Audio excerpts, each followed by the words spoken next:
Assalamualaikum warahmatullahi wabarakatuh. Di sini saya akan memberikan video pembelajaran tentang unsur esensial geografi regional dan metode regional. Yang pertama itu adalah definisi geografi regional. Geografi regional adalah ruang lingkup geografi yang membahas topik khusus mencakup suatu wilayah tertentu. Sederhananya, geografi regional membahas aspek fisik dan manusia dalam relasi keruangan di suatu wilayah. Yang kedua, unsur esensial geografi regional yang dimana dibagi 5, yaitu unsur fisik, unsur interaksi, unsur budaya, manusia, dan unsur ekonomi. Yang unsur fisik mencakup geomorfologi, iklim, hidrologi, tanah, dan vegetasi.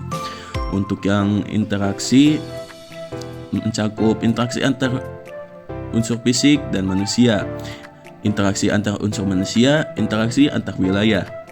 Untuk unsur budaya ada adat istiadat dan tradisi, bahasa dan agama, dan pola interaksi sosial.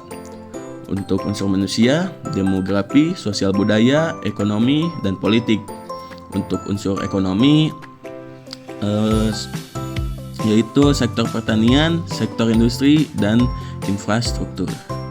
Nah, selanjutnya ada konsep esensial geografi regional yang mana dibagi menjadi 5. Yang pertama, konsep lokasi, yaitu konsep lokasi.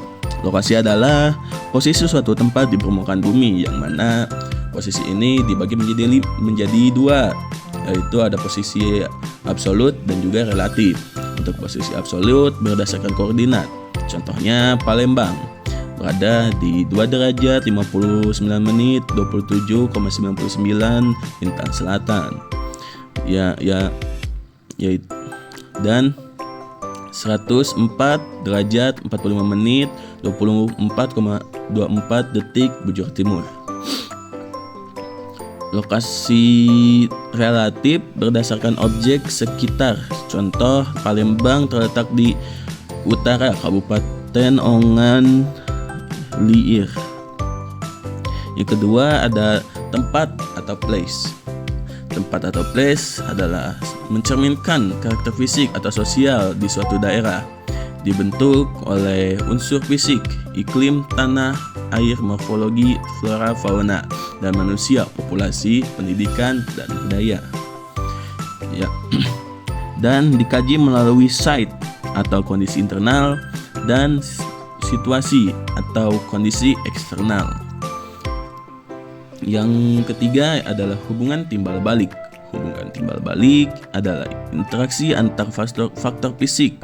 Contohnya ketinggian dengan iklim. Interaksi antar faktor manusia. Contohnya pedagang dengan transportasi. Yang ketiga, interaksi manusia dengan lingkungan. Contohnya melakukan penebangan hutan sama dengan akan menimbulkan banjir. Yang keempat adalah gerakan atau movement. Movement adalah pergerakan tampak dan tidak tampak pada gejala geosfer. Pentingnya untuk memahami fenomena dan dampaknya. Contohnya sirkulasi udara global akan menemukan perbedaan iklim dan juga akan menimbulkan variasi jenis pertanian yang berbeda-beda. Untuk yang kelima yaitu regionalisasi.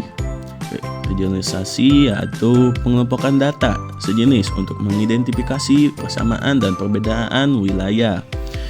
Region adalah kesatuan wilayah dengan karakter fisik tertentu.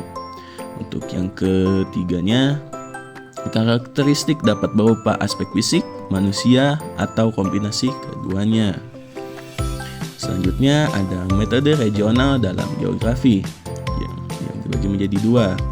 Yang pertama ada generalisasi regional, merupakan proses pembagian permukaan bumi menjadi beberapa bagian dengan menghilangkan faktor-faktor yang kurang relevan untuk menonjolkan karakteristik tertentu. Yang kedua adalah klasifikasi regional. Adalah pengelompokan wilayah berdasarkan kriteria tertentu seperti iklim, vegetasi, atau penggunaan lahan. Yang Selanjutnya ada penerapan metode regional. Yang pertama, mengidentifikasi wilayah berdasarkan administratif atau karakteristik tertentu. Yang kedua, mengumpulkan data mengenai unsur fisik, sosial, ekonomi, dan politik. Yang ketiga, mengklasifikasikan wilayah berdasarkan kesamaan karakteristik. Yang keempat, melakukan sintesis untuk menggambarkan hubungan antar unsur dalam wilayah dan generalisasi untuk menonjolkan ciri khas. Yang kelima, hasilnya digunakan untuk perencanaan pembangunan, pengelolaan sumber daya, dan kebijakan wilayah. Kesimpulan dari pembelajaran kali ini yaitu geografi regional adalah ruang lingkup region geografi yang membahas topik khusus mencakup wilayah tertentu yang di dalamnya terdapat beberapa unsur esensial seperti unsur fisik, unsur manusia, unsur interaksi, unsur ekonomi, dan unsur budaya. Untuk mengkaji wilayah, geografi regional menggunakan metode seperti generalisasi regional dan klasifikasi regional.